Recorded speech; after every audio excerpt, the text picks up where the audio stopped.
बिस्मिल्लाहिर्रहमानिर्रहीम। अस्सलाम वालेकुम दोस्तों, आज है 18 नवंबर 2025, इस्लामाबाद फ्रूट मंडी। तो जी मेरे प्यारे भाइयों, आपको अंगूर के रेट बता रहे थे कि आज 18 नवंबर को अंगूर का क्या क्या रेट जा रहे हैं जी। मुख्तलिफ़ किस्म के अंगूर है जी, टाफ़ी भी है, हुसैनी भी है जी, ईरानी और भी कई तरह के अंगूर मौजूद है। इस वक्त ब्लैक ग्रेप्स भी मौजूद है। तो यहाँ से शुरू कर लेते हैं जी कि क्या क्या रेट जा रहे हैं जी। क्या रेट है इसका? ये पहले बेच रहे थे बहुत फास्ट, लेकिन अब बहुत ज़्यादा आ गया जी जी, वजह से अभी थोड़ा रेट डाउन हो गया है, माल ज़्यादा आ गया है।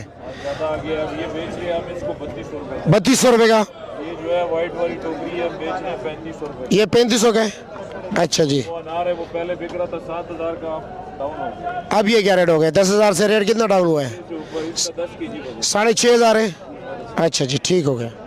इस तरफ भी अंगूर लगे हुए जी, इसके रेट पूछते हैं ज़रा क्या क्या रेट जा रहे हैं। अस्सलाम वालेकुम, क्या हाल है जी? ठीक हो, खैरियत है? क्या रेट चला रहे हो? 3500 रुपया। वज़न 8 किलो। और टाफ़ी का क्या रेट है? 4,000 का। इसका वज़न? और काला अंगूर क्या रेट है? 4,000 का। ठीक हो गया जी।